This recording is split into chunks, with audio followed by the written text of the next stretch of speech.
Bonjour à tous, bienvenue. Good morning to you all. Welcome.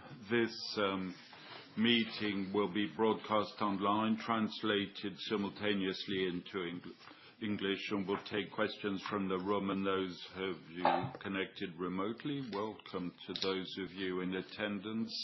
We're going to cover a number of topics today. We're going to review evolution of our markets, cover the results of Q4 2025, an update on our balance sheet and free cash flow, tell you about Lectra today. Things have changed a great detail, and when you follow us, sometimes we have a past look of Lectra, our strategic roadmap for 26 through 28, and our financial objectives 2026-2028. So 3 key highlights: a macro geopolitical situation extremely uncertain, with news flow created a lot of damage worldwide, because one thing that is said on Monday can be contradicted on Tuesday, prompting many reactions, a big wait-and-see attitude. People want to better understand what's happening, which has a negative impact. Secondly, when we look at our results, of course, we're not happy with the result. We'd, of course, prefer to have better results, but we are nevertheless proud when we look at how Lectra has resisted in this environment. I'm sure you'll agree to say that these results demonstrate the very strong resilience of Lectra. We've also demonstrated our ability to continue to generate strong free cash flow, so we can view the future with confidence. More about that later, and it offers great potential for the future, whatever our plan. Our markets now.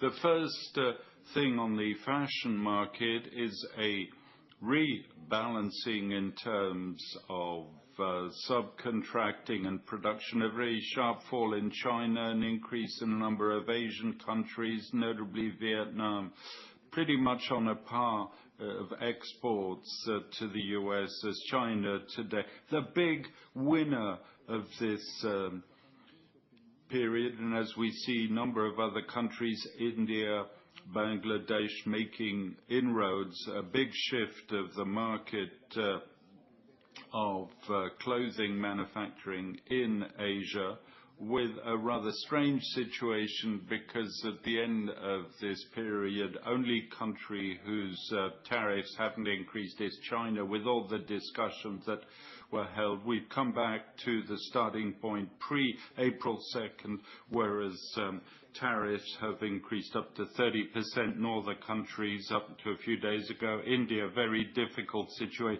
60% tariffs brought down to 18 last year. And Bangladesh, there's a portion of Bangladesh production to the US which will be free of tariffs, and that was announced a few days ago. We're waiting for the details. We sense an easing in terms of bilateral talks between the US and these countries, but the landscape is shifting. There'll be winner and losers, and this is shown clearly. We see the drop in China, no change in the tariffs. It's very surprising.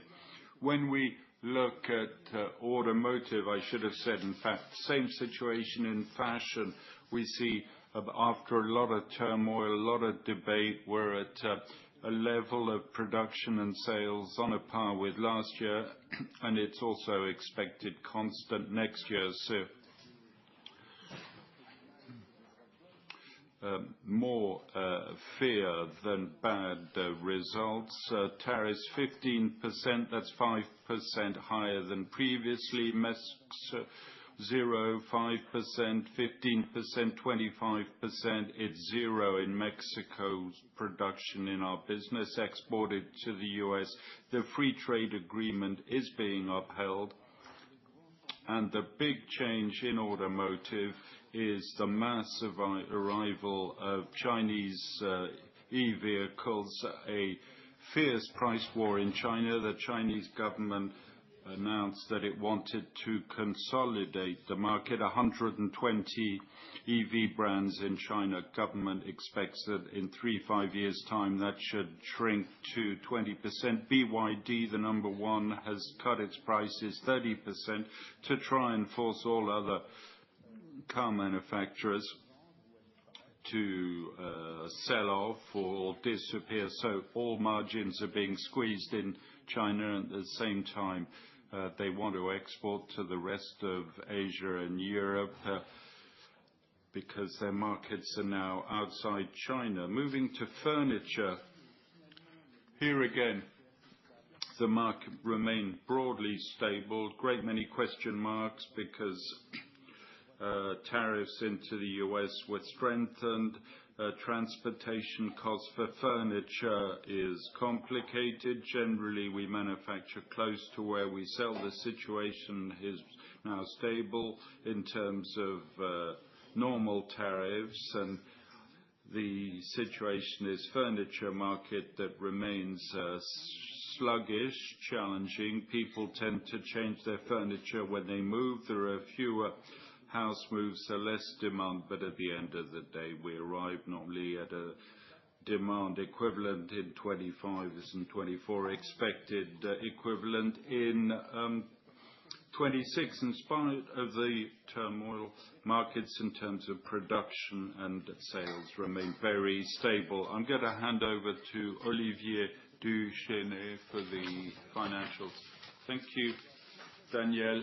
Good morning to you also. I'll begin by presenting the key highlights for 2025 and activity, and then balance and free cash flow. On the right, you see that when we have the presentation of the amounts for 2024, we use the 24 exchange rate, and for the results of 24, we'll use the 25 rates. When we look at the comparison between the two, will take into account the increase can be a variance, but we have to note that the dollar is down versus the euro. All the data on 24 are pro forma data.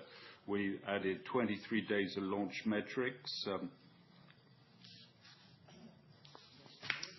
So I'll begin by activity on recurring and then non-recurring, and then the P&L. First point is the information published since started on the ARR, which is at the basis of all our contracts in annual value for subscription. ARR is up 14% on the year 2025, constant exchange rate, 88.9 at the start of the year, to 101 when we used the start of the year Forex. We saw an increase in the final quarter when we look at the numbers that when they were reported end of September, the run rate was close to 12%. We end the year at 14%. So all our offers, be it the new acquisitions or party launch metrics, Genesis contributed to that increase, but we also have Valia or Cubics that took part and have a growth rate higher than the 14%. When we report our numbers, ARR, based on the balance sheet December 31st, that's why the report is at 97.2, not because we use the balance sheet rate, which is 117. If we stay on recurring revenues, in the middle, you have total recurring revenues. Total recurring revenues 2025 accounts for 75% of revenue. This recurring revenue is up 2% and split into two parts. On the left, you have the recurring revenue, the recurring contracts, and on the right, you have the consumable and parts. Take the last bar on the left-hand chart. That's the total amount of activity, of revenue, of contracts, 242.3 million euros. Within those recurring contracts, you have 5% growth already at the end of September. It was 5% in Q4. Within those recurring contracts, you have three types of revenues. The purple the software SaaS subscriptions for 89 million euros. That's revenue, which is the transcription of the AR mentioned previously into revenue with an increase of 14%. Next, you have two types of maintenance contract. Software maintenance contracts that represent 51.1 million euros that are slightly down. That's pretty logical because now all our software offers the new ones are SaaS, and then you have maintenance contracts on maintenance, annual maintenance contract with tacit renewal. They're up 2%. On normative growth is 5-6% on maintenance contract. There we have pressure on activity, but we're still up on those equipment maintenance contracts. On the right, you have the second part of recurring revenue, which is the activity of consumable parts. Consumable parts is more subject to our clients' activity, the number of hours that machines are running. We've not seen any positive inflection Q4 on the activity of consumable parts. We remained at 4% full year. The activity represents 137.7% at 2025 exchange rates in 825. Moving now to non-recurring. Non-recurring, we start with the new system orders, the orders of software, perpetual equipment, and consultants. For 3 quarters, we're pretty much on the same level in value of order intake, about 25 million in Q2, Q3, and Q4. When we compare it to Q4 24, Q4 24 was pre-announcement on tariffs. Q1 was also previous to the tariff, and we have a basis of comparison that's higher. 27% drop on the quarter in spite of stability of order intake quarter on quarter. Full year was 17% drop in orders. This decrease by geography varies from one quarter to the other. First thing to look at is top right, Asia Pacific. On Asia Pacific, that's where we have the highest decrease in Q4, primarily in China on automotive. So full year, we have a decrease of 26% in Asia Pacific. Asia Pacific, we had Q3, Q4 growth in 24, continued to grow into Q1, and it stopped after the tariff announcements. On the other regions, Europe is holding up better, -4 in Q1, -6 full year. More favorable basis in the US, flat in Q4, no rebound yet in America, but stable in Q4. And bottom right, you have the other countries of the world. That's Turkey, Egypt, Morocco. We have two different dynamics. Turkey sharply down, and Morocco, Egypt that are growing. You see that with these results in ASPAC last year accounted 43% of orders. This year only accounts for 38% of order intake. Still looking at new systems of orders by sectoral markets, same items by sectoral market. What you see, the second graph is automotive is sharply down in Q4, -52% here again, essentially Asia, -30% on the first 12 months of the year. Fashion in the same trend between Q4 and the rest of the year. We lose a third for furniture and other industries, essentially, that have a somewhat different CapEx cycle. Composite materials in 25, we have 13.8 of order intake. That's double what we had in furniture in 25.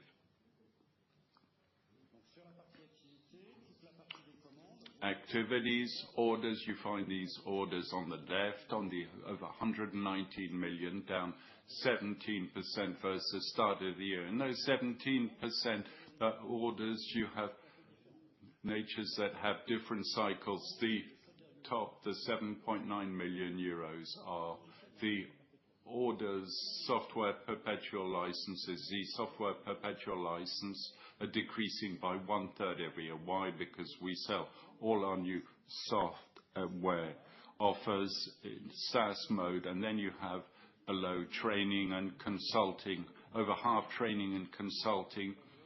comes from projects that are triggered by SaaS subscription sales. It's following the dynamic of SaaS sales and part of the equipment sales, but equipment sales are down 19%. 119 million of orders will generate over time non-recurring revenue. 119 of orders generated 126.6 million euros of non-recurring revenue. Since we have more revenue than orders, it means that we had to delve into the backlog at the start of the year. We went with a backlog that's lower, and we're decreasing non-recurring revenue of 12%. If we summarize across the P&L on recurring revenue, we're up 2%. Recurring revenue accounts for 75% of revenue. For non-recurring revenues, minus 12%. The sum of those two numbers, minus 2% revenue, landing at 506.7 million euros. Next, you have the gross margin. Gross margin in 24, 71.7%, 72.9% in 25. So we managed to up our gross margin. There's a positive mix effect. There's more recurring that with a higher margin. There's also an unfavorable forex effect. When the dollar slides, it squeezes the margin. So we have a dollar rate that's unfavorable in 2025. But line by line, we grew all our margins across the various product lines. In spite of pressure on revenues, we're resisting in terms of gross margin generation. On the right, you have cost control. In the costs, we have fixed and variable costs. The sum of the two is slightly up by 2%. Let me remind you, 70% of costs are payroll costs. We increased salaries in 25 of 2.5 to 3%. We managed to offset part of that inflation through departures and cost savings. Moving down through the P&L, EBITDA goes from 91.4 million last year to 79.7 million this year, with an EBITDA margin of 15.7%.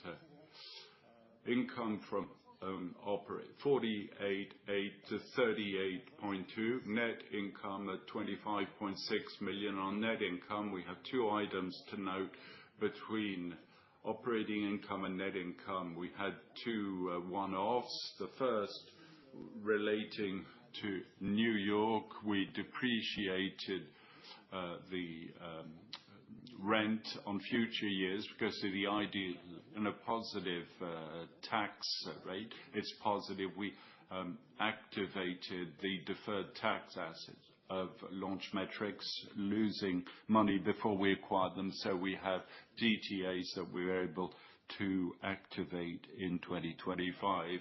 If we summarize the P&L now, I said starting from EBITDA that was reported in 24, slight pro forma effect, pro forma 91.1 to 79.7, 84.4. We see the strength of the recurring model. The green bar of 11.3 is the EBITDA contribution of recurring revenue, recurring contract. Generally, the bar next door, consumables and parts, generates a profit here. It's down 4%, consumables and parts. We don't have that upside this year.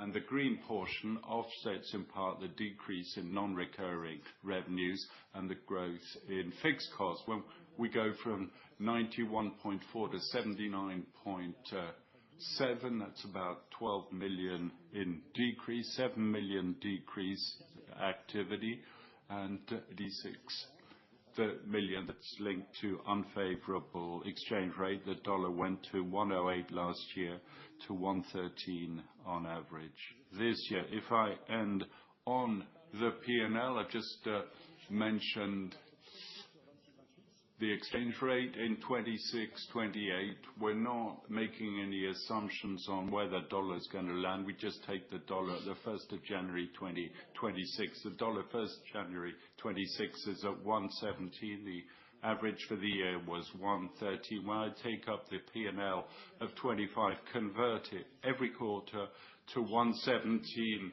reported revenue of 506.7 becomes 4,973, and EBITDA goes from 77 to 75 to the EBITDA margin to 15.7 to 15.1. 65.2 is the starting point for the 26-28 roadmap at a 117 parity and belows regarding equipment orders. In 25, we had a higher basis effect in Q1 and Q2, and that'll be on non-recurring revenue. Moving to the balance sheet and cash flow. Our balance sheet remains really strong. We've got limited debt, 100 million euros at the time of the Launch Metrics acquisition, and we're paying back about 15 million euros plus interest every year. So the debt is going from 102 million to 86 million. Strong cash flow generation, 57 million. This means our net financial debt is only 21.3 million, and we have 65 million euros in cash.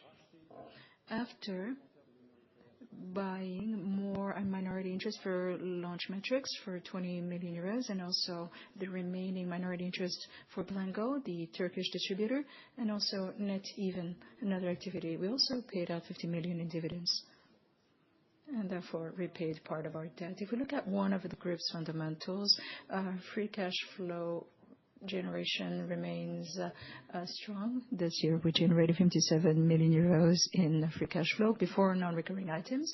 72 million euros last year, that was a record.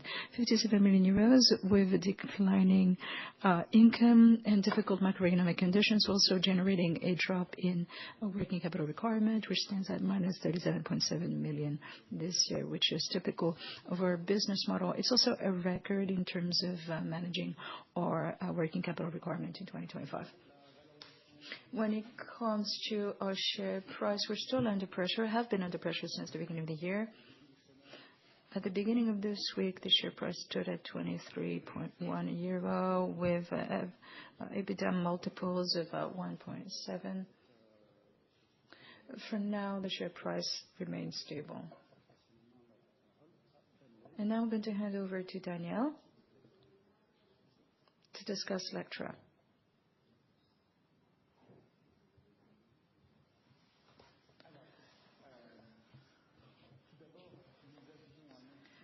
First of all, in 2017, we announced a new strategy for Lectra, and the goal was to turn Lectra into a major player for Industry 4.0. Back in the day, everybody wondered what that was all about.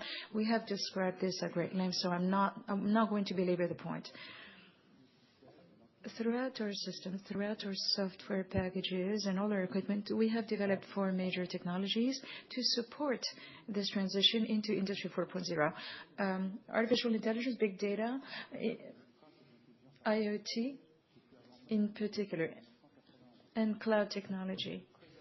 So we are very comfortable regarding all of those AI-driven technologies, and those technologies have supported the ways in which we have implemented this plan.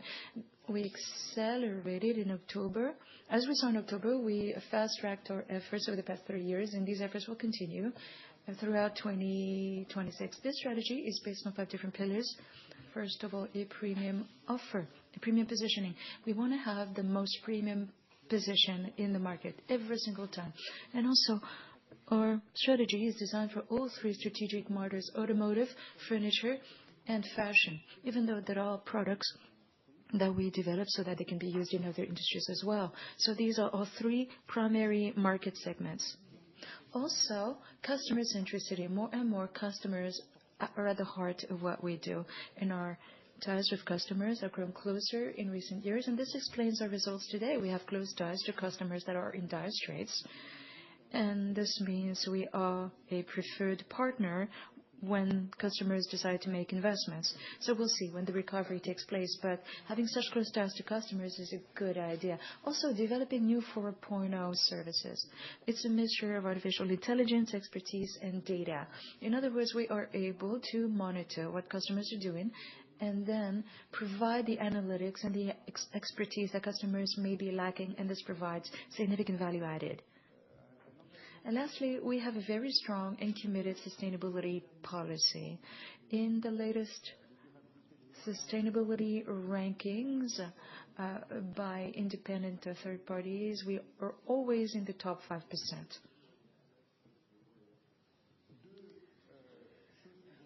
Now, there are two aspects that are going to radically change our environment in the next few years. First of all, artificial intelligence. And there are ups and downs. There's positive and negative perception of AI. Maybe our vision of AI is much more pragmatic than that of others because we use it. And we know that it works for us in many regards, and there are things that don't work as well. So we're deploying AI internally for a number of functions. So artificial intelligence is pretty much everywhere in all of our products. Also, we're navigating in a world fraught with increasing uncertainty. Therefore, we need a plan that can be adjusted on an ongoing basis. We need to work on the basis of scenarios as opposed to having a deterministic vision of the future. The future is not set in stone. You need to be really, really powerful in order to predict the future. So thinking on the basis of scenarios makes us really strong. There are three market segments that are in the midst of fast-changing trends. Markets are shifting in Asia in particular.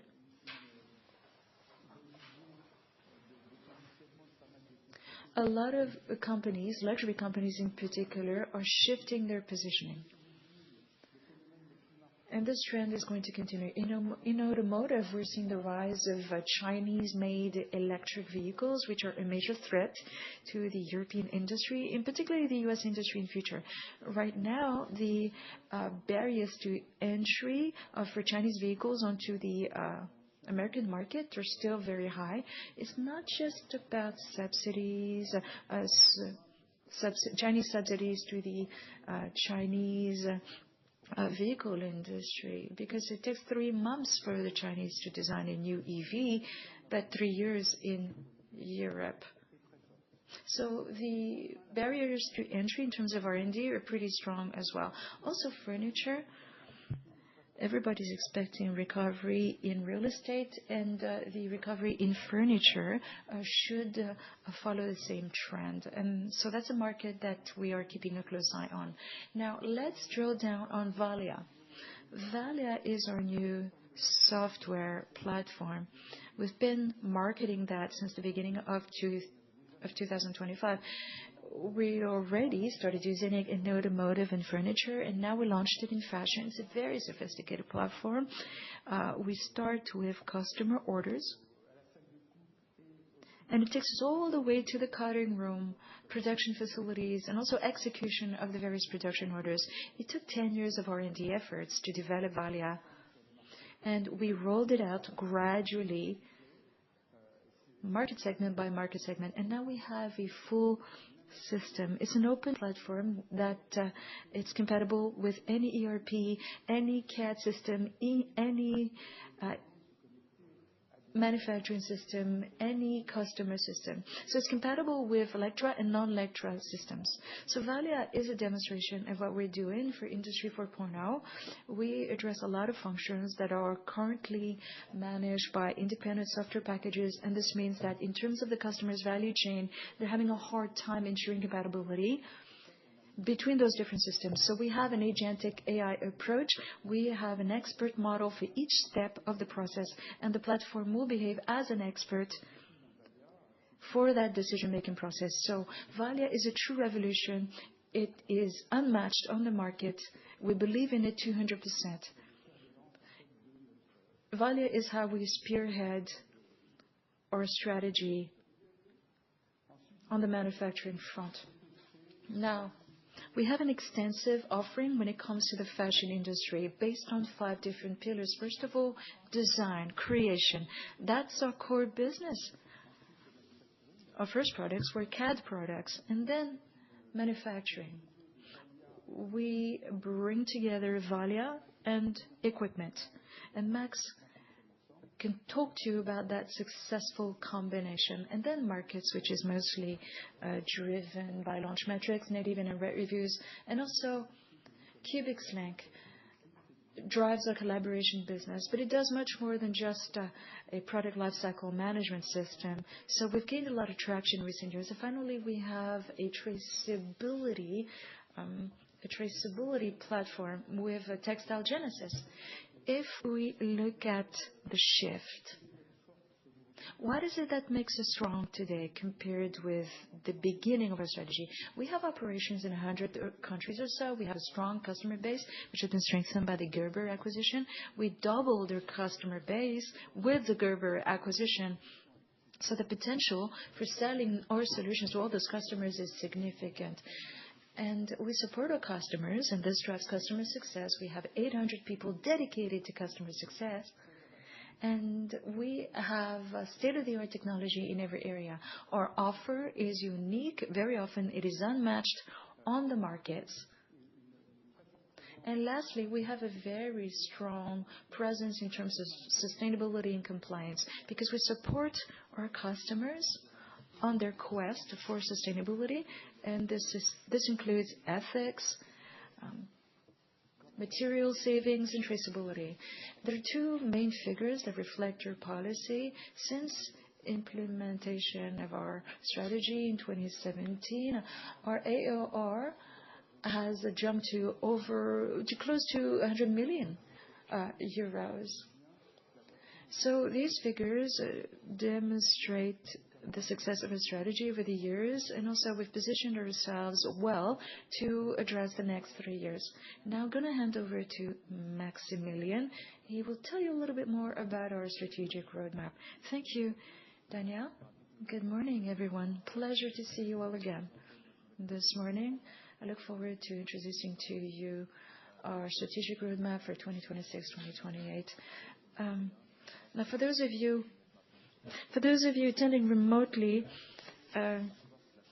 you may not have noticed, but I have pink eye, like our dear president, but I'm not going to wear aviator shades, contrary to Mr. Macron. Lectra has scaled up significantly over the past few years. Over the past 10 years, it's consolidated its business plan, its economic model. It has strengthened its new positioning, its new leadership. It's been enriching its offers significantly over the past 10 years. Lectra has supported key customers throughout their transformation process, and it's now seen as a responsible, sustainable player, which are huge fundamentals for the next 3 years. And our fundamentals, our financials, are extremely strong. Recurring revenue, in particular, 2025, 380 million in recurring revenue. 2016, prior to the launch of the Lectra 4.0 strategy, our total revenue was 260 million euros. Now, 380 million euros in recurring revenue versus 260 million euros back then. So a major gain if we look at the next 3 years. So on the basis of all our strengths, we are confident in our ability to handle 26. But we will remain humble. We will continue to implement our strategy methodically, stringently. We will continue to rely on the fundamentals of Industry 4.0. As Danielle recalled, as early as 2017, we stated that cloud technology, Internet of Things, big data, and AI would support that new industrial revolution, Industry 4.0. Now, those technologies, well, we've been handling them well for decades. We've been using AI since the 1990s, not just for software, but for equipment as well, since the year 2000. In terms of Internet of Objects, IoT, we've been doing that since 2007. We've had smart equipment then. Remember, back in the day in 2007, the term IoT did not exist. So we know what it's like to toy with data. We know what it's like to use cloud technology. And we know the potential of those technologies. We have to fully materialize it because things shift all the time, but things are well under control. And those technologies have been factored into all our new offers. Industry 4.0 is more than just a vision. It is a reality that is fully coming into its own. So over the next 3 years, we're going to take things up a notch. We're going to go even further. We're going to maximize customer value as we maximize the contribution of all our solutions. We have a portfolio of solutions that are designed to support customers through their transition into Industry 4.0. So three different priorities. First of all, position Valia at the forefront of the manufacturing offer. Secondly, we want to scale up the software as a service business. And third, we want to ratchet things up, and we want to boost operational excellence to accelerate growth. Over the next few minutes, I will review all three priorities. Let me start with priority number one. This revolution in production will be driven and scaled up by Valia. It's taken 10 years of R&D to develop Valia. It's more than just a slide or a theory or a concept. It is a reality. Over the past few months, we have raked in 70 customers who now use this revolutionary solution, and we launched it in a number of geographic areas. Huge potential with Valia. The manufacturing offer, as far as Lectra is concerned, combines equipment, software. Valia now spearheads that, and also related services, as symbolized by maintenance contracts and Cs and Ps, consumables and pieces. And this is how we generate value for our customers, by combining all those offers. So to sell Valia, we're going to rely on our installed base. On this slide, as you can see, on customer premises, we already have 9,000 plus Lectra connected IoT equipment in operation. This equipment is natively connected to Valia, and we've been marketing them since 2007. This means huge potential for upselling, because if the equipment is connected with Valia already, we are providing much higher value for customers. And also, there's huge potential when it comes to replacing the older generation equipment, 5,000 such equipments. So older Lectra equipment that we sold at the end of the 90s, in the beginning of the year 2000, which are not compatible with Industry 4.0 fundamentals, that are not IoT capable, and that have to be replaced by the next generation of equipment that we're marketing. And so this means huge efficiency and productivity gains, unmatched material savings as well. And as we announced a couple of months ago, Valia is not compatible with any industrial equipment, whether Lectra equipment or third-party equipment. As you can well imagine, the value that we provide when Valia is combined with the latest Lectra equipment, that value is much bigger than if Valia is combined with older generation equipment or third-party equipment. And this means a virtuous cycle. We're using our installed equipment base to sell Valia, digitize production flows for our customers, to have a single flow that connects with all equipments. And Valia can help us demonstrate the difference between the latest Lectra generations and other providers. So it's a virtuous cycle that will strengthen our economic model.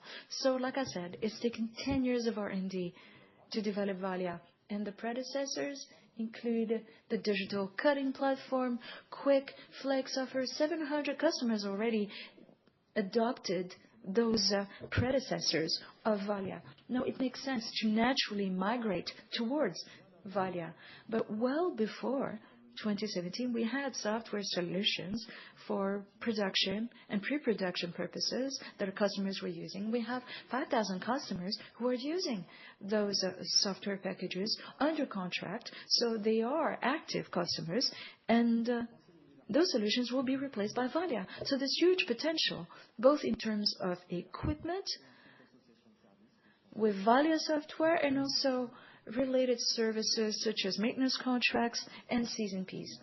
Now, getting back to maintenance contracts, we talked about that right here last October. Empower. Empower is the next generation of maintenance contracts. Those maintenance contracts are absolutely unique on the market. It's underrepresented globally. It's a contract that guarantees availability of Lectra equipment. In other words, our maintenance contracts meant an obligation to repair the equipment. Now we ensure results, and we do whatever it takes to make sure the outcomes are achieved. This is unique, and we capitalized on 15 years of IoT expertise. We're capitalizing on our model where we support our customers remotely. We're able to troubleshoot malfunctions remotely. In 90% of cases, out of 10 calls for help, we send out a technician only once. And our customers serve as our best ambassadors when it comes to our manufacturing offer for all three strategic sectors: automotive, apparel, and furniture. This slide shows a number of verbatims from our customers. This is how they use our offers. Now, the common denominator between all four verbatims is that our customers understand the value provided by our solutions, related services, equipment, and software. The value this means to perform better, transform their services, generate competitiveness and productivity gains. MAS is a leading player, but we're also working with Tesca in automotive. They are a European leader when it comes to automotive, and also in the furniture segment. We have two examples here, including Gamma. So here's a video from HCOM, an American company, one of our customers, and it reflects exactly what we've been doing over the past 10 years, both in terms of transforming our model, unlocking synergies, thanks to the acquisitions that we've made, including Gerber. So HCOM is a long-standing customer of Gerber. They used to use Gerber software in equipment, and 2 years ago, they knocked on our door and said, I want to increase my capabilities. I want new equipment. And this is what we did for them. We explained to them the value of our manufacturing offer for furniture. It's called Furniture on Demand. It's a combination of Valia in furniture and Lectra and Gerber equipment. Let's see what value this means for the customer. We work with the major hotel chains. We are primarily a guest room manufacturer. We do large quantities, sleeper sofas, chairs, basically anything you sit on in the guest room. When I came back from college and started in the family business, my dad decided to purchase AccuMark marker making software, and it really transformed our cutting process. One of the main things we needed was redundancy. We were growing and we needed an additional cutter, and I was thinking that we probably just needed another Paragon cutter. The automation of the Furniture on Demand was very attractive to me because you really think about what that product needs in the beginning, get it set up one time, and then you can just receive orders on it and let the system do the work. Interface on the Bergam is really easy to handle. We can do rough matching. That single-ply match cutter, high-speed match cutter, really did help us take some of the work off of that Paragon and allow the Verga to do what it does best. Seeing how fast it worked, how easy it was to work, the lack of requirement for paper and plastic overlay, it really helps make it a quick and efficient machine.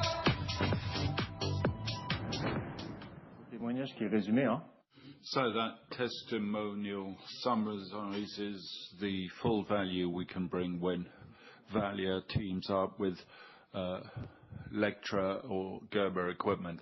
Second priority is to accelerate the growth of SaaS adoption in our model for recurring, profitable, sustainable growth. Our goal is clear: to accelerate the adoption of all SaaS solutions in our portfolio on our install base, maximize the number of solutions used per customer. We're going to review our commercial go-to-market model, the way the sales, marketing, customer success teams work together to facilitate sales, upsell, and cross-sell. We're going to work far more on data. We have huge amounts of data stemming from our solutions, loads of data that come from other solutions, ERPs, EMS. We can create unique values by combining all these data and providing new services. In fashion, we have an extended fashion offering: create, manufacturing, market, collaboration, traceability. It's unique. No other company has such an extended offering on the fashion market with such a footprint. Our job is to connect all the fashion players around the products, the same date, the brands, the subcontractors or suppliers. SaaS is a reality. It's no longer a theory. It's no longer a buzzword shown on slides. It's epitomized by the amount of ARR, close on 100 million euros of ARR, December 31st. The flagship solutions mentioned by Daniel have reached maturity. We're no longer at the proof of concept stage. We have a maturity across these solutions. Textile Genesis, with one of the customers who tells about the value. Textile Genesis is a traceability solution for fashion products. We look at the top 200 fashion brands. 140 have not opted for traceability solution. The 60%, 80% use Textile Genesis. We have a huge untapped potential. Ditto for launch metrics, the flagship solutions of markets to support the go-to-market strategies of our customers, be it for Valia, also a customer testimonial here for furniture. Our Cubix Link collaborative fashion platform aggregates all product. It's far more than a PLM, as Daniel said. It's a solution that allows us to design, create, go to market our products. I'm going to show you the testimonial of Bodji, one of our customers. They have quite a few stores in France, telling them what Cubix Link brings to the table. Milano è un brand italiano attivo nel mercato internazionale con 258 negozi in più di 60 nazioni, tra le quali ci sono Italia, Francia, Germania, Gran Bretagna e Stati Uniti. Il brand punta molto sull'innovazione, tecnologia, sostenibilità e ricerca dell'alta qualità. I piani di sviluppo aziendali, uniti al contesto internazionale molto sfidante, ci hanno convinto ad investire in tecnologia al fine di efficientare e soprattutto monitorare costantemente tutti i processi della supply chain. La collaborazione tra Bodji Milano e Lectra inizia partendo dal nostro obiettivo, l'obiettivo di portare il prodotto Bodji Milano a un livello superiore. Abbiamo scelto Cubix Link perché è il prodotto PLM più flessibile, facilmente integrabile e user friendly che vi sia oggi sul mercato. Ha la possibilità di gestire il ciclo di vita del prodotto dal mood board virtuale all'industrializzazione dello stesso e definire gli step produttivi all'interno di un workflow unico, continuativo ed omogeneo. L'impatto che ha avuto Cubix Link sull'azienda è stato un impatto nettamente positivo. Il progetto, fortemente voluto dalla proprietà, ha visto terreno fertile all'interno di Bodji Milano. Se dovessimo definire, prendere di esempio qualche risultato che abbiamo ottenuto con Cubix Link, potremmo parlare di numeri veramente importanti.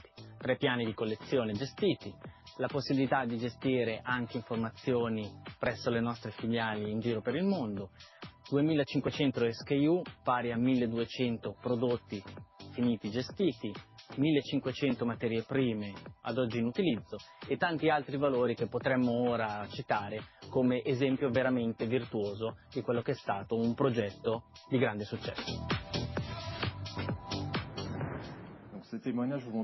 So these testimonials, not just PLM, Cubix Link, come from an acquisition in 2018.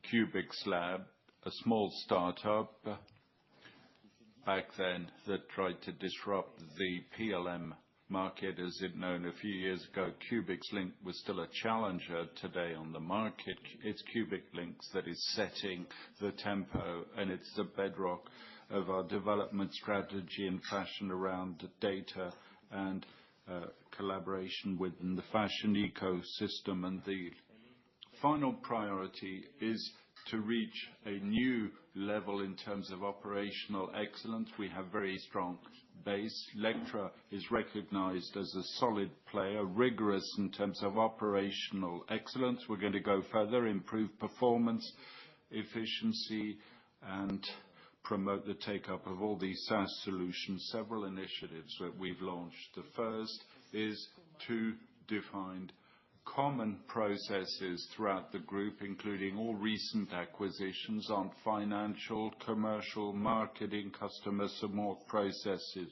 This is an effort that's already underway. We're going to reach new synergy levers that we couldn't have one single way of talking to the customer and as aligned as one with the customer, not appear as a company. Lectra, launch metrics, Gerber, Genesis being common and aligned. Second major initiative is focused on SaaS. We're going to redesign SaaS-related processes by drawing inspiration from best practices in the group. Launch metrics born in SaaS, representing, as Olivier said, half of AR, the group that grew through acquisition, reaching new levers of operational excellence. We're going to profit from that to apply new SaaS processes in the group. We can accompany and serve our customers today. It's not a problem with 100 million in AR and the dozen coming on. It's going to prepare us to absorb twice that amount in the coming years.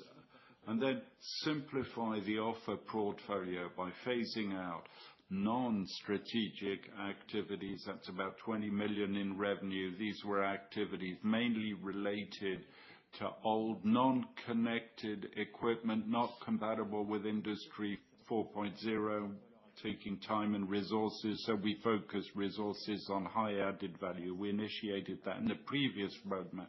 That non-strategic activity was the order of 25 million. It's slowly declining and will continue to do so. This improvement in operational efficiency internally will allow us to grow our investments, to go further, better serve our customers, be more relevant. We're going to continue to invest in R&D, the equivalent of 12% of our revenue every year in R&D, and accelerate the integration of AI and big data in our offers. Why?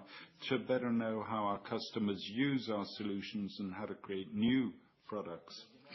We'll also accelerate the renewal of generations of equipment. Following the acquisition of Gerber, we preserved Gerber Lectra equipment. We began to unify that portfolio. We'll continue to launch new equipment generations, which will replace Lectra and Gerber equipment, far more efficient, based on Industry 4.0, more profitable, using the Lectra tech platform with better margin. We're going to invest heavily in our information system over the next 3 years. That will be around 10 million euros per annum in CapEx for our new ERP to be rolled out, and also change our CRM solutions linked to the CRM ecosystem, bring new solutions to our customer success team. Final point, as Daniel said, is to put in place more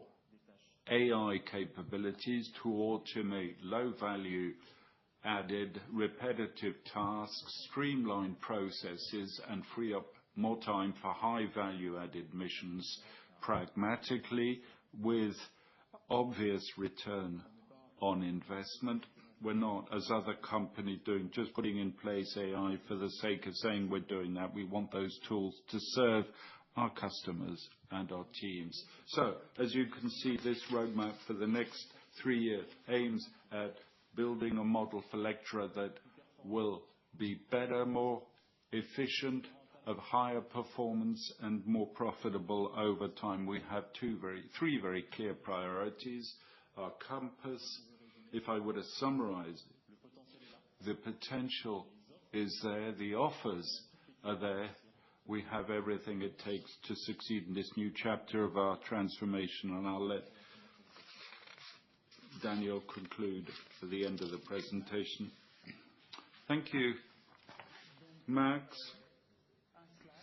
So, one slide that replaces the guidance, which tells you very clearly how we view things. In fact, we have two parts in our activity, a part where we have very considerable visibility, another part where we have no visibility whatsoever. What we've decided to do is to give identifiers on everything that's under our control. ARR for SaaS, we expect to have an ARR that will increase 15% per year over the next 3 years.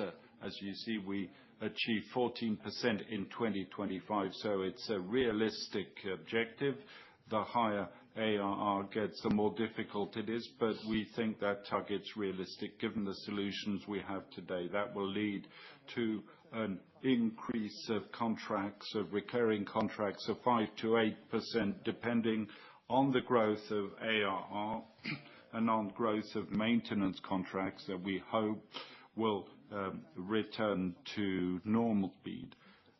In 25, 2% instead of 6% because of bankruptcies and cancellations, because customers were short of cash. We don't expect that to last forever. So 5% and 8% yearly growth over time, and continued cost optimization. We increased our cost by 2% on average the past 2 years, but it hides the fact that we've considerably cut costs on our traditional equipment, maintenance, optimized hugely, and invested in SaaS, both for R&D services and commercially. We transformed our teams, we transformed our model with a total that has remained broadly constant and will remain constant, but with resources that are focused on issues for tomorrow. And we have teams that are geared up to support growth on SaaS and to continue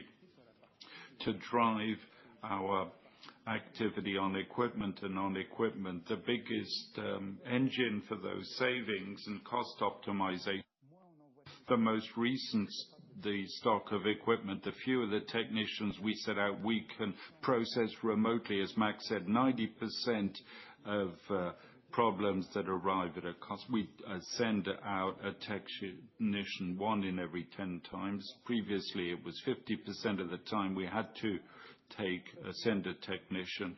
That is, that our technicians are being sent out 5 times fewer. So it's high cost optimization. We have integration of Lectra Gerber to pool costs. We have teams that can address both ranges simultaneously. That has generated considerable equipment savings. Gerber synergies we presented in October.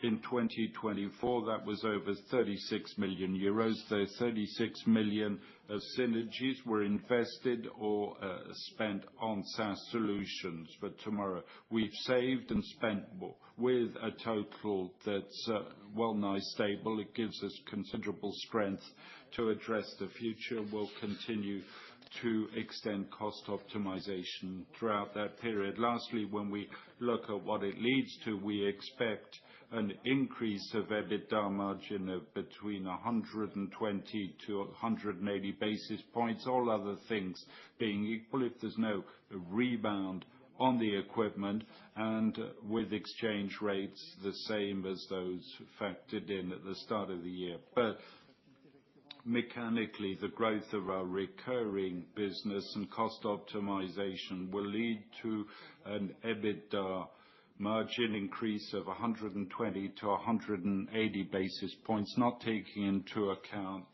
equipment rebound, which would be added upside on those numbers. We look at one of the major Lectra ratios, security ratios, all costs covered by the recurring contracts, business and consumables, the margin generated by the activity. Today, we're at 96. When we start the year, 90% of our costs are already covered by recurring business. Our ambition is to increase that security ratio by 2 to 3 points a year to exceed 100%, and so that 100% of costs are covered by recurring revenue. Those are the two targets, whatever the cycle, and a possible rebound of equipment that will be added upside. Over and above that, we will continue a targeted acquisition policy. We have several companies we're interested in. The issue is valuation. These companies are valuated far too highly by their current shareholders, either because they're private equity and they compare that with the valuation of the last round 2 or 3 years ago. The principal, I invested 100, I must sell at 300. They say, we're prepared to be reasonable, let's say 200, but we say no.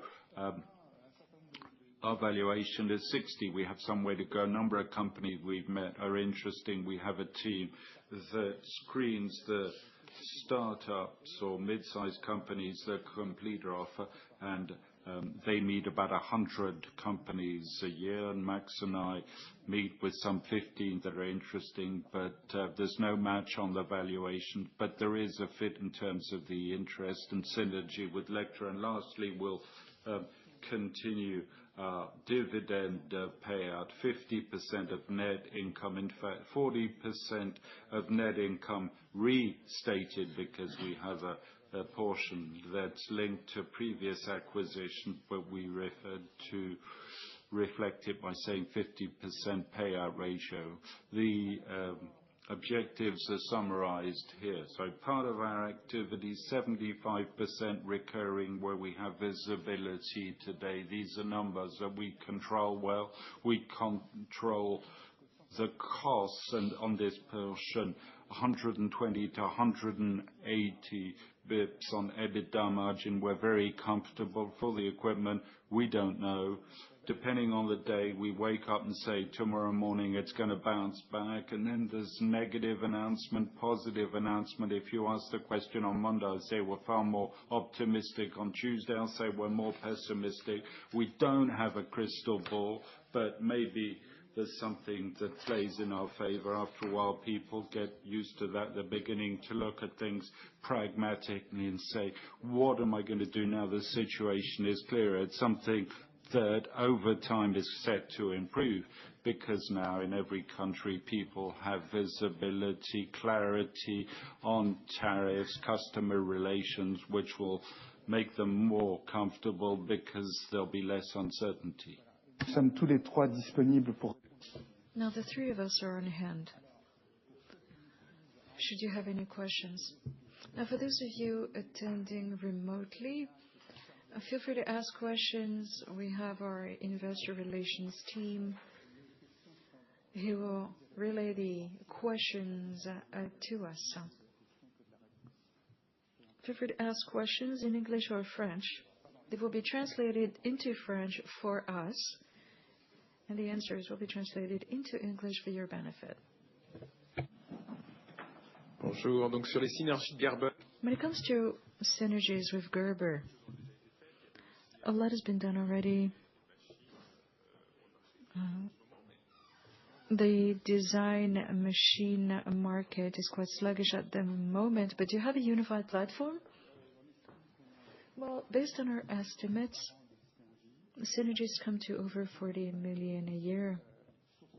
And the main source of synergies is the fact that there's cross-selling potential. We can also sell SaaS software packages to Gerber customers, and also we've streamlined equipment, and we're selling more and more Lectra branded equipment. U.S. customers of Gerber, they can see the difference, so they're switching to Lectra equipment, for which the profit margin is much higher. And also, there are synergies when it comes to costs, we've been able to optimize all of these services teams. So over 40 million synergies in 2025. And we've used that money to invest into SaaS, and this is why we are well positioned when it comes to SaaS. So we are replacing 2 ranges of products by just one. Of course, it'll take time migrating the installed base in terms of sales support, and that's important. And the second aspect, when it comes to the future, we only have a single R&D plan. So whenever we develop a product, it covers both installed bases. Whereas in the few years that followed the Gerber acquisition, it took a lot of work ensuring interoperability between the 2 ranges of products. Now, whenever we design a new product, we develop it just once, and it applies to both installed bases. So this means untapped potential in terms of synergies.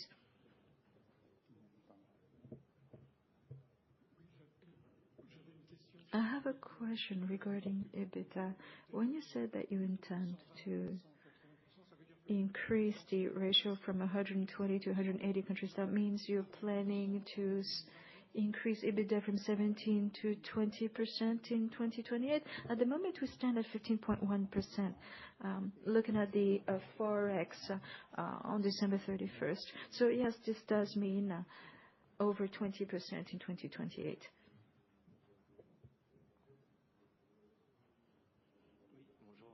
Hello, VHF. I have 3 questions. First of all, Valia. The adoption or conversion rate, what do you anticipate by 2028? And also in your guidance, do you also consider penetration of the installed non-Lectra equipment base? Second question.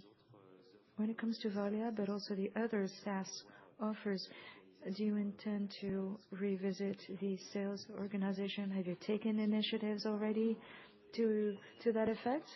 Yes or no? And third question, regarding launch metrics. This is probably your software package that has the most exposure to generative AI. So what are your solutions? Let me take the first question regarding Valia. As we said before, we have about 70 customers that currently use Valia for production purposes. And Valia is their only process workflow when it comes to Lectra equipment, whether Lectra or Gerber or any other third-party equipment. So there are no limits when it comes to our ability to ensure operability with non-Lectra equipment. So if we look at the number of products that have been processed by Valia, the more equipment we connect, the higher the subscription rate, and the more value we create for the entire customer production process. So as I tried to explain before, there's a lot of potential when it comes to helping our customers migrate towards Valia. We had fewer than 10 such Valia customers. We announced a disruptive, revolutionary solution at a time when a lot of customers had already finalized their budgets. And see the pace of growth in just a few months. We have customers that are already using Valia's predecessors, and we need to support them as they migrate towards Valia. And also our installed base needs support migrating to Valia. Now, from a sales point of view, from the point of view of go-to-market, I'm talking about sales, marketing, and customer success teams. They need to work together because they are increasingly specialized, solution by solution. In other words, each customer has a contact person, but then we have pre-sales and customer success teams that specialize offer by offer, product by product, because it's more relevant to work this way. We're able to better showcase the value we provide, and so we can better support our customers and their users when it comes to the new solutions that they embrace. So that's a shift. It's a group-wide shift, and this affects legacy Lectra equipment, but everything we're doing with Gerber, Textile Genesis, and Launch Metrics. So we present a united front when dealing with customers. And who are our discussion partners? The C-suite level individuals, COOs, CEOs, such as the EdgeCom CEO. So we need to speak the same language with our customers, and it doesn't matter who the person is, what they specialize in, what their job is. So we initiated that transformation last year, and we will fast-track it even more in the coming years. And could you please remind me what your third question was? Launch metrics. Yes. Now, ARR grew by 9% over the first 9 months of the year, or rather over 12 months. And that remained unchanged, a 9% growth in ARR over 12 months. And the total increase in ARR is 12%. So we're seeing a 9% growth rate. And this means that the other solutions are performing even better. Do the math. So there's huge potential for adopting these new solutions. And generative AI is not a technology that scares us because we've already integrated it into Launch Metrics and other offers. It's great for generating graphs and images and visuals, but it needs to be based on data that should be understandable for this type of AI. And that's what Launch Metrics does. It analyzes everything that's happening in terms of social media, all of the paper, all of the press clippings, and so as to be able to provide insights to customers so that they can better manage their marketing investments more elegantly. Shows the value provided by Launch Metrics to those brands. Just because some brands aren't doing too well doesn't mean they stop investing. On the contrary, it's the right time for them to transform themselves, and the solutions we provide in our portfolio are the drivers behind that transformation.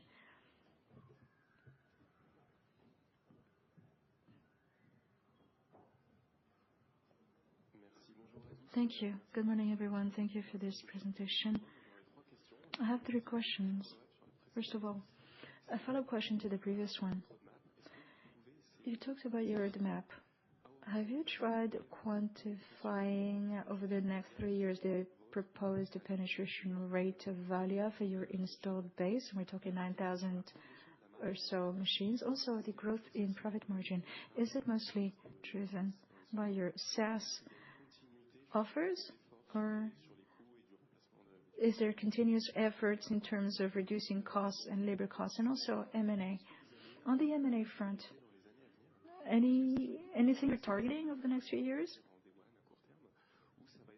Is it mostly SaaS in the short term, or are you going to target technology building blocks rather? And also, you talked about market cap being too high. Could you give us KPIs?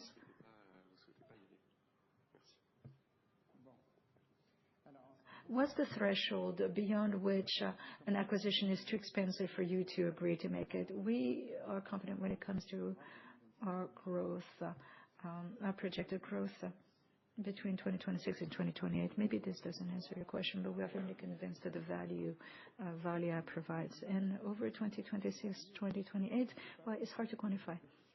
The scenarios are based on the pace of buy-in by our customers.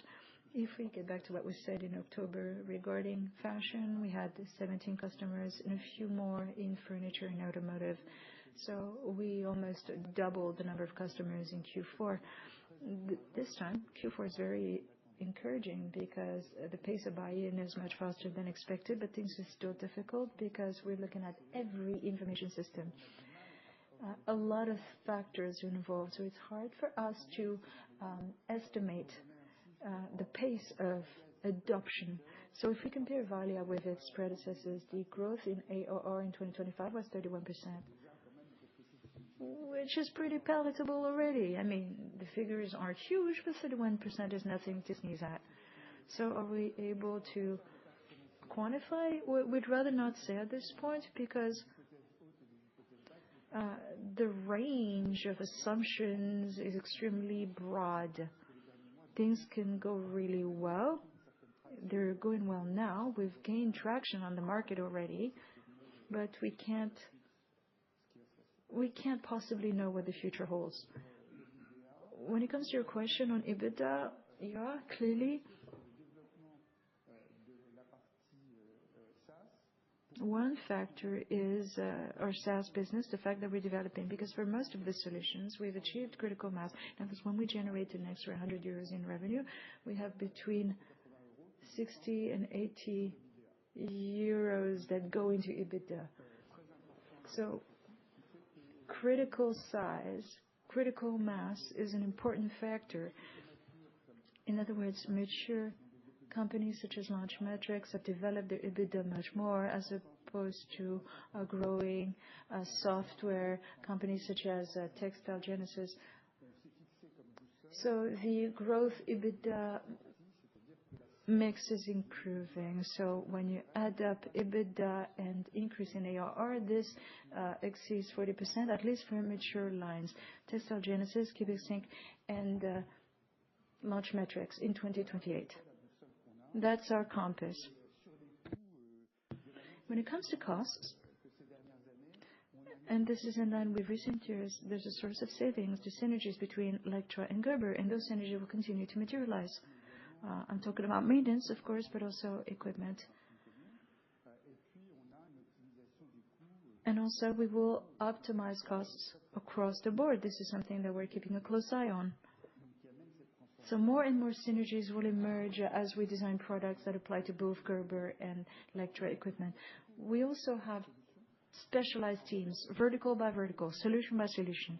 And more, we lie at the heart of our customer strategies. And so our customers, they want to meet with our top regional heads. Max, Javier, myself, they only want to talk to the top people, so we organize meetings, and this is how we get the ball rolling.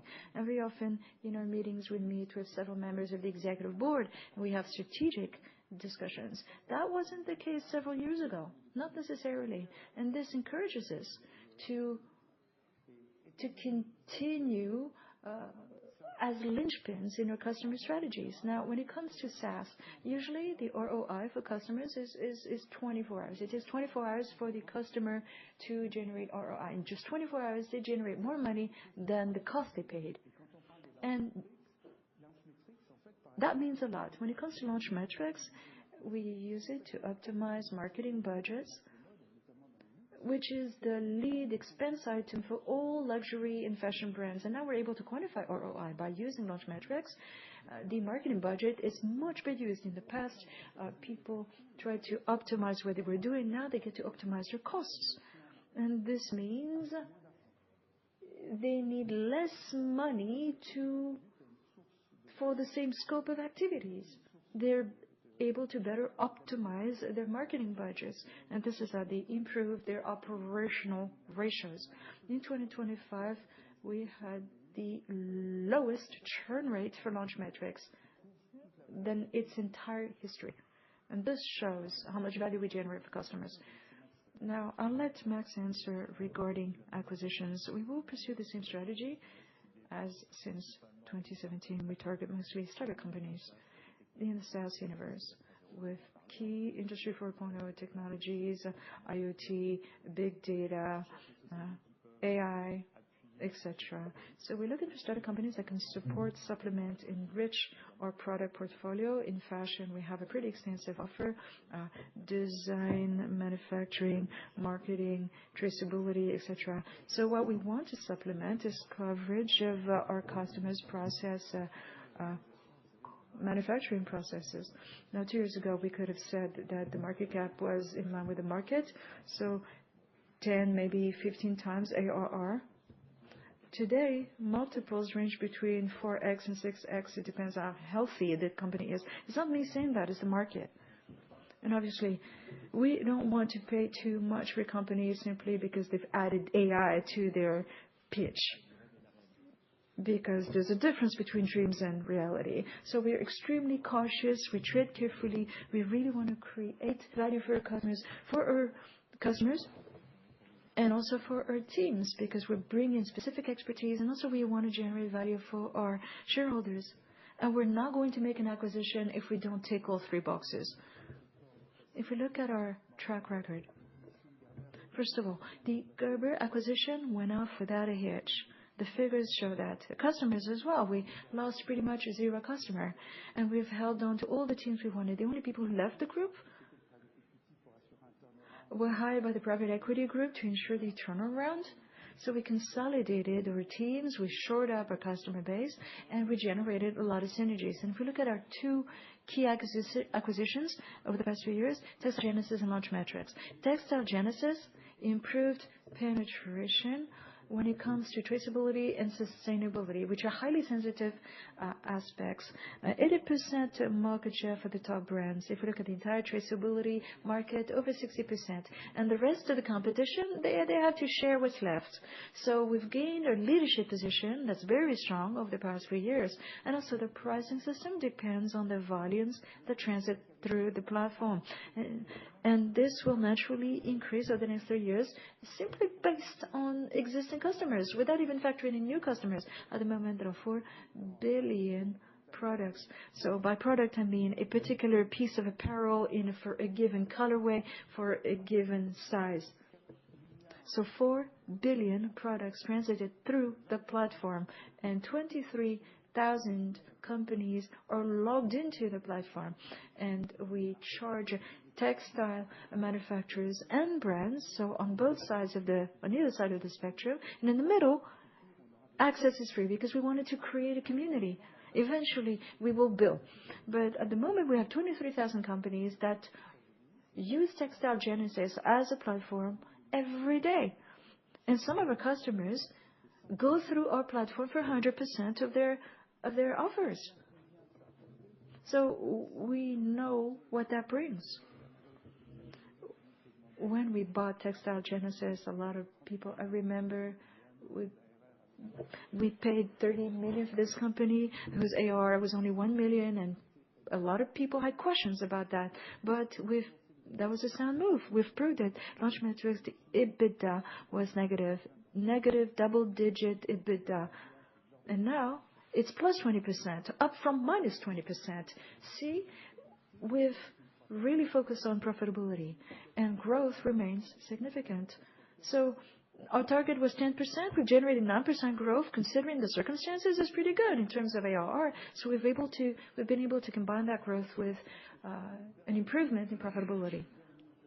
When it comes to our latest acquisitions, we have proven our ability to make acquisitions that generate value for Lectra. Now, we bought a small company in the past, Cubic Slab. Team of 4 people, 0 revenue when we bought them, and now it's a linchpin of our offer. At the time, we paid 8 million euros for it. Compared with today's ARR, we're talking 0.0 something % of the ARR. We tread very carefully. In this type of situation, I understand that some of you may be scared, but we'll never prioritize our egos or let our dreams get away from us. Launch Metrics, we talked for 2 years. We did our due diligence. It was our top target out of 200 companies that we screened, and we continued discussions until we felt ready. We felt confident that the agreement would be favorable to us. I think we'll be very prudent, very cautious. Today, we have situations. I think the valuations will align at some point. We have the 2 factors, private equity saying, "I want to multiply my initial investment, but life's no longer like that." Then we have founders pitch, "I've got AI in there, so it's more expensive." In terms of AI, we know it better than they do, so we can separate the speech from the reality, and very often the words exceed the reality. Yes. Hi. I've just got a question to clearly on this Cubic substream will feed into Valia downstream for product. Launch Metrics, how is it going to fit into the Grail would be to integrate everything, right? That's what we're working on with the customer. Give you an example. When our customers design collection, they no longer start with design. They start by analyzing the market, to who they're going to sell at what price. What's the breadth, the depth of their we're no longer the day where fashion is driven by style. Fashion is now driven by the go-to-market, and that's where we have our offer with net even launch metrics that comes into play. This ability to understand what the trends are, how the brand can position itself, set itself apart from the competition, what price, through what channel we'll sell it. That's how we set up these collection plans, how we produce the garments in the right quantity. I see with Cubics and Valia, but how is it going to happen? How is it going to be sold, invoiced? We have a solutions as you buy Circle, buy Bubble. They each have the critical persona, their model. The business model is very often business-driven, product process, quantity, the peers we're monitoring, and at the end of the day, all the value linked to the product transits via Cubics links, be it in the market, creation, manufacture, or traceability. We have customers who've already integrated Cubics link and launch metrics. As I said last time, customers have included the samples of launch metrics, the analysis by launch metrics on the trends, product categories, various level, breadth, and depth of collections and cubic mix that's active and available. We're going to go further. How to combine everyone. Today they use one solution, one platform. We want them to work around the same data with the same language, and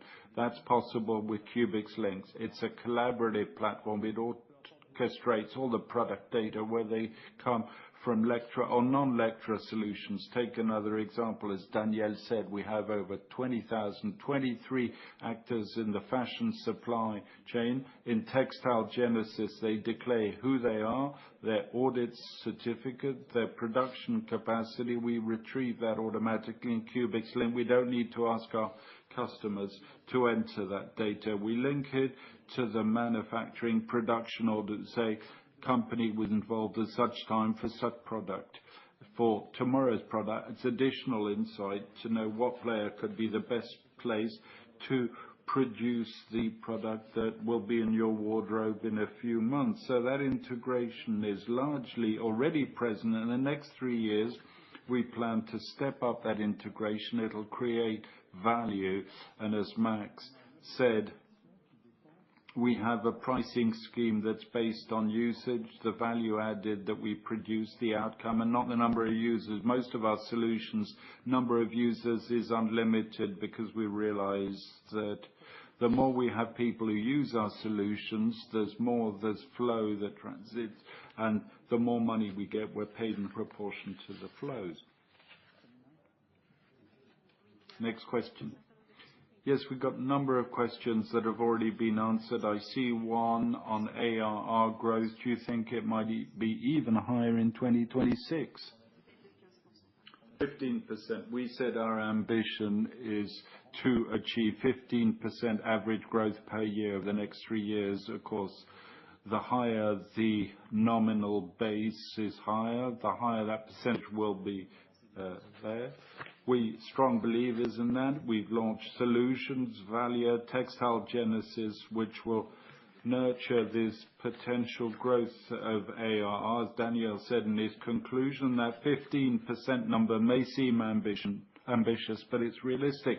And we can think that there are pretty mature solutions where we control growth. At launch metrics, we are at 9. If it's not so good, it'll be 8. If it goes well, it'll be 12 or even 14, but we're not going to exceed those types of numbers. Given maturity on Valia, it's very open. We don't know if the growth will be 10, 20, 50% per year.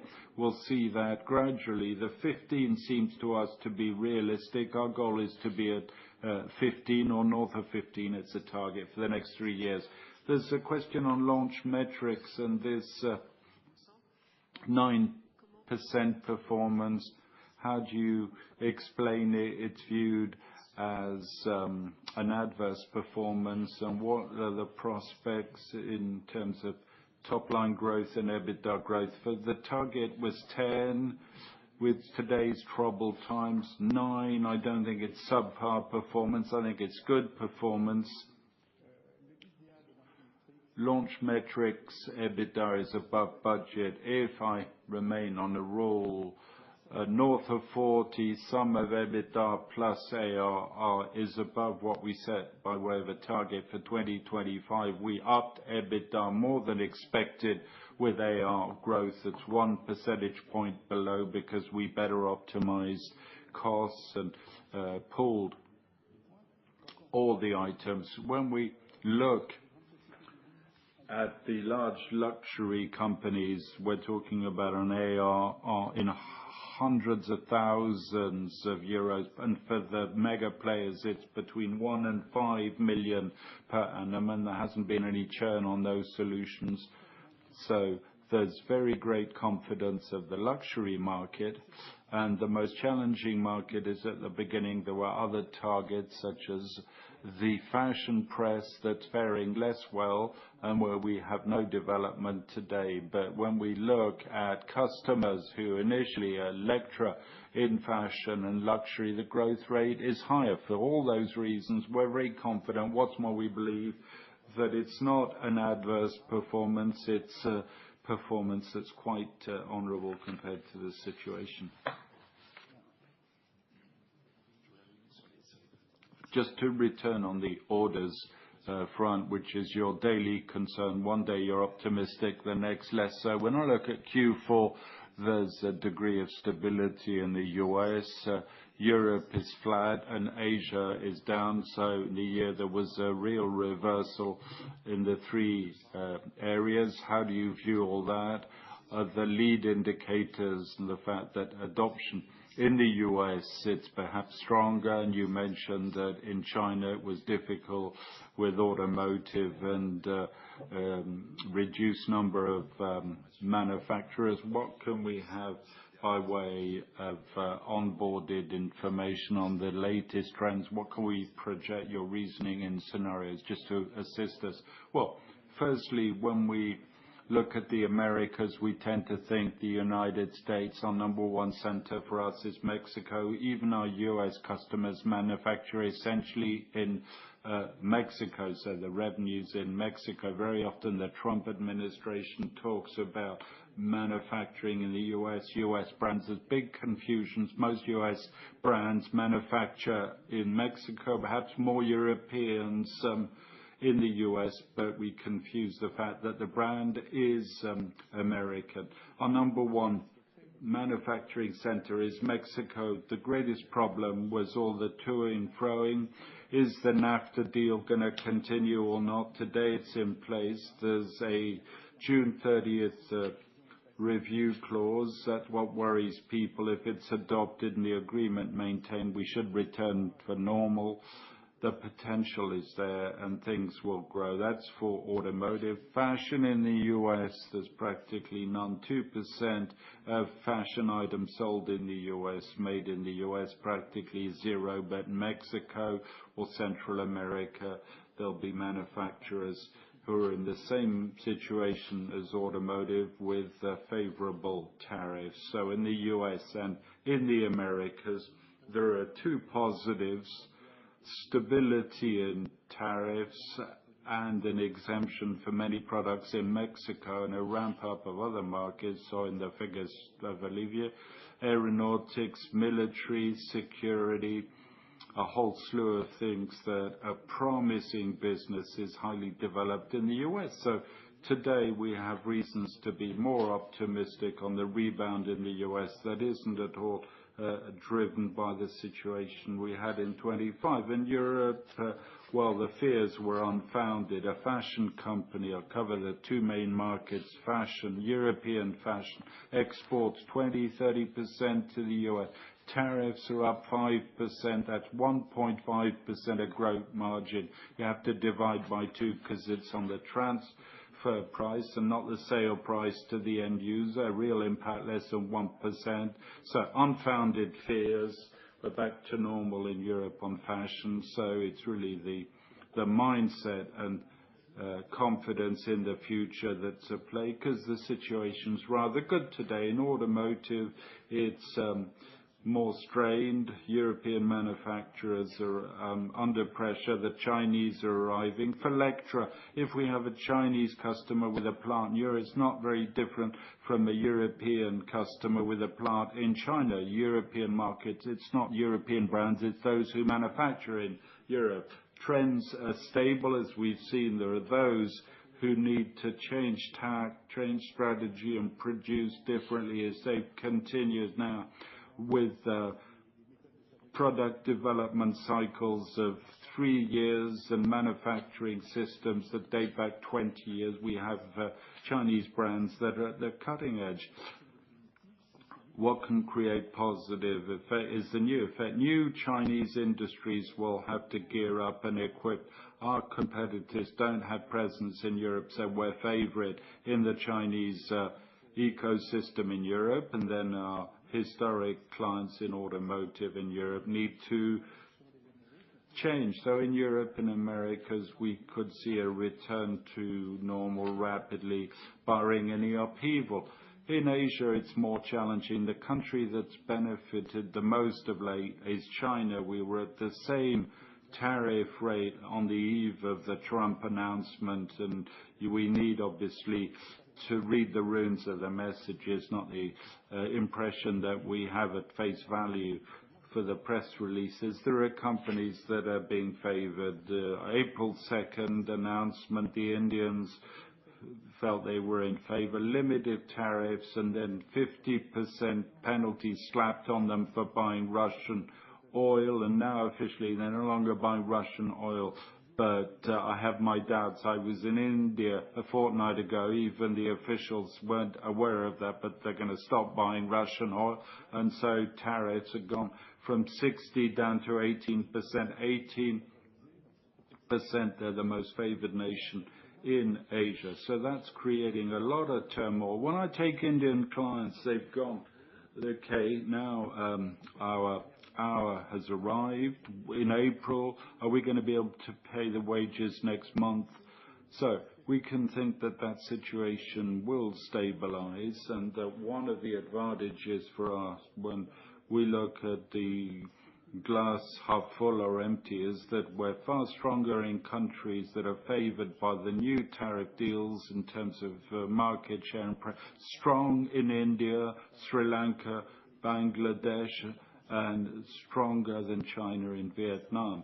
So all that will play in our favor, because the shift in the market, if it bears out, that's where the most advanced marks part about MAS. MAS has 23 plants and over 100 Lectra equipment. So European players with Lectra cutters, when he has 4, these mammoth players that have 150 pieces of equipment amongst the only ones who didn't stop investing during the period. We look at these companies present everywhere. Well, they do natural hedging because they produce in many countries. It takes them time to shift.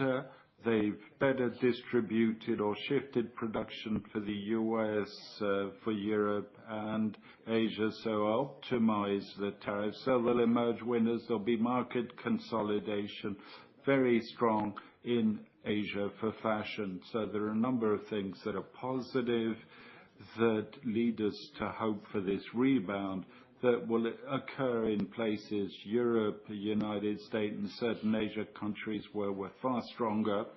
So if I look at things going forward, I'm optimistic. If I look in terms of timing, and maybe a comment additionally, 100 announcements made by Trump, 0 were implemented as announced. To know what's happening, you have to go on the customs site, read the implementation orders, and they're very different. Sometimes they bear no relationship whatsoever to the press releases and announcements. So all that is under control. We've understood the impacts before the others. Everyone were taking the statements at face value. China is the only country in the world that hasn't seen its tariffs increase. It doesn't sound natural. The advantage factually is that the countries favored by the new situations are countries where we have far higher market shares and a far stronger presence in the custom. So it makes me optimistic. Obviously, we refuse to make forecasts. We just had two pieces of good news on India, Bangladesh, far from negligible, important countries. That's going to relaunch investments. We can have further news tomorrow.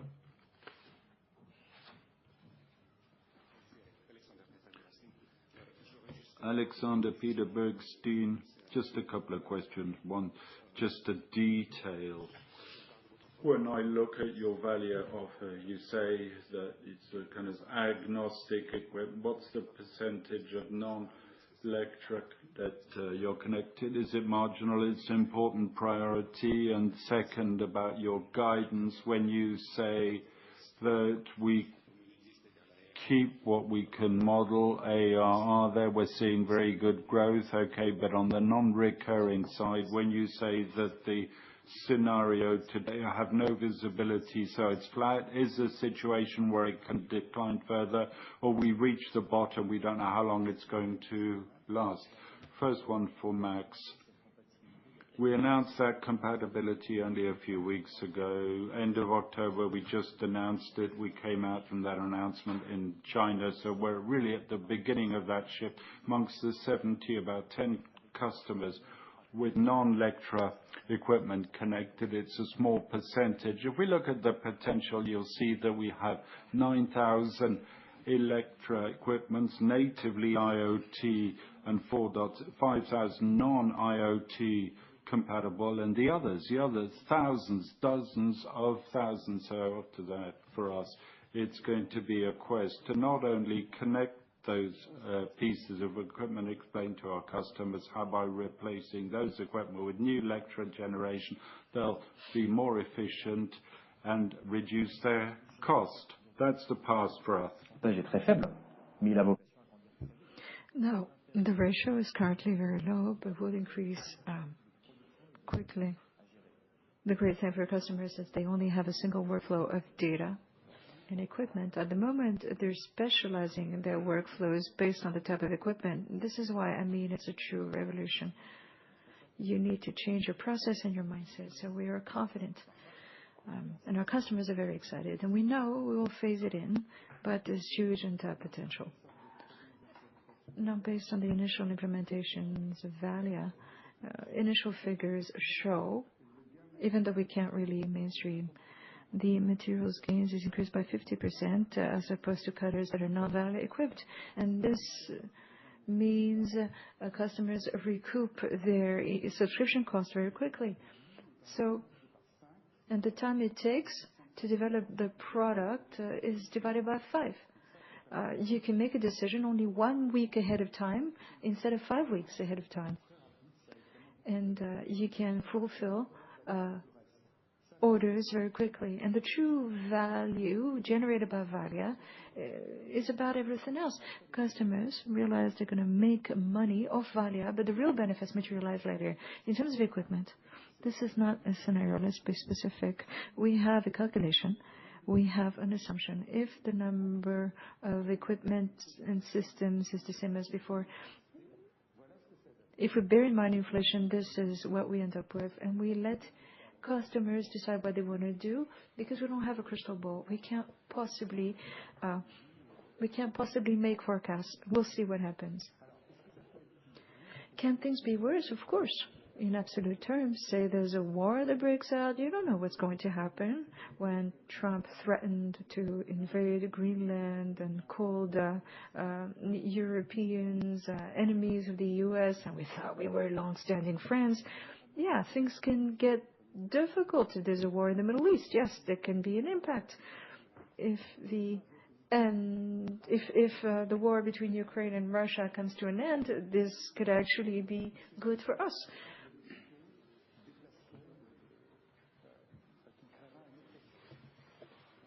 We don't know what the future holds.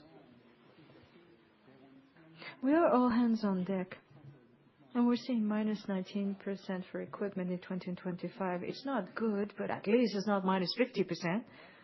Remember, overnight, from when we went from March to April, we lost 70% of our equipment orders. And now it's only -20%. So barring a major development, it's not going to be worse, but things could actually be much better. But it takes a while before customers assimilate the news and change their budgets. So I'm very optimistic when it comes to the next 3 years. If good news materialize in April, but it takes until September before customers assimilate the news, we may have to wait an extra year. So we're not sure about the phasing. We firmly believe there's going to be a recovery. We just don't know when and how big that recovery is going to be. And we refuse to make forecasts. Because once bitten, twice shy. Any questions? Any other questions? If you have to leave, we totally understand. I have a question regarding the dollar. What happens if the dollar continues to go down lower than 1.17? Well, we hedge 100% of our balance sheet, but not future flows every time we give information based on dollar parity, because there can be potential impact on the conversion of dollar-denominated figures into euros. So if we look at a management report, for every 5 cents in terms of the dollar going up or down, the impact on revenue is 1 million euros, and the impact on EBITDA is 4 million euros. So when there are wide dollar fluctuations, there can be a huge impact when it comes to the competitive landscape, a number of competition of dollar-denominated business, and we need to look at the sale price. But otherwise, no major changes when it comes to our policies. And this brings me to the next and final question. The competitive landscape. How is the competition positioning themselves relative to you, relative to your performance? Maybe we should start with equipment. Is usually when we get that kind of question, it's usually about equipment first. We have small customers across the world, but they're very small. Our main competitors come from China. In China, there's one big player called Pilmer. They're held by a company called Jack. They're a listed company. And Jack made that acquisition of Pilmer, which was number 3 back in the day. The number 3 provider of cutting equipment. It was a German company. So Jack is a very strong company. They're an industry player. They're fully capable of improving their unit costs spectacularly. And now they're number 1 when it comes to sewing machines. And in China, they're very strong because they use their network of sewing machine distributors. So they sell quality products, but they provide 0 services. And also, they're not good with software. That's their weak point. So what really matters when it comes to equipment nowadays is the onboard software. Now, when it comes to China, we have between 30 and 40 smaller competitors max, and I attended the Shanghai Trade Show on March 6th. I've been going there for years, and 2 years ago, there were 40 competitors represented there. This year, 40 as well, but 20 of them are new. Because there were 20 new ones because they came in and replaced 20 companies that went belly up. So if you take the average value of 60,000 euros, multiply that by 50, we're talking 3 million euros at 30% margin, less than 1 million euro in margin. If they sell 100, that's 2 million euros in margin. With this, they pay production or in these services, sales teams. There's no way they can survive very long. So the downside is that these competitors are driving prices down because customers are thinking maybe it's better to pay for just 1/3. It'll get the job done. We'll see what happens in a few years. But in a few years, because there's 0 maintenance on the machine, productivity goes down because the equipment looks great on day 1. for the demo, but performance deteriorates very much over the years.